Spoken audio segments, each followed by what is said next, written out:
So I decided to try to go further up. So I used the ripper.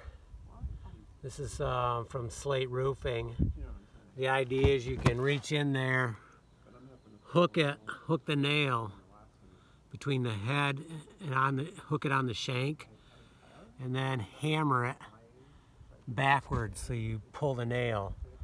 So I ended up pulling all the nails that were in this layer underneath. It was like 6 or 7 or 8 of them.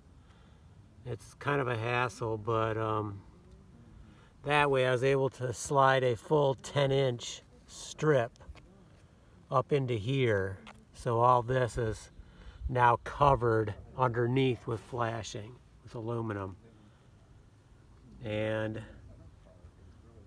I did it from over here all the way over to there. So about 3 feet. And I'm quite sure that will cover the leak. So we'll have to see if it does.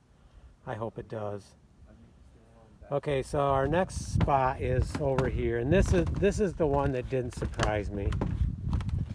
I knew when you come to a point here, when you're meeting 3 roofs, this corner was going to be a challenge. So there's a couple of things that could be occurring here.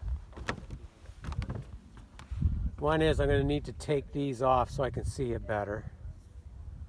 One thing that could be happening is the water up here is wicking over as it comes down. It wicks further over onto the shingles, which is no surprise. And it's okay because this was originally the end of the roof anyways.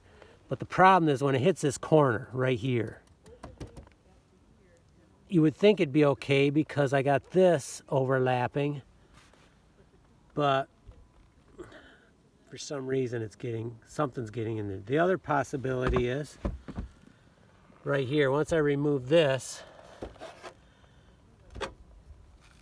could it be that the water's coming down here, coming over here, and then instead of coming out this way, it's going further in?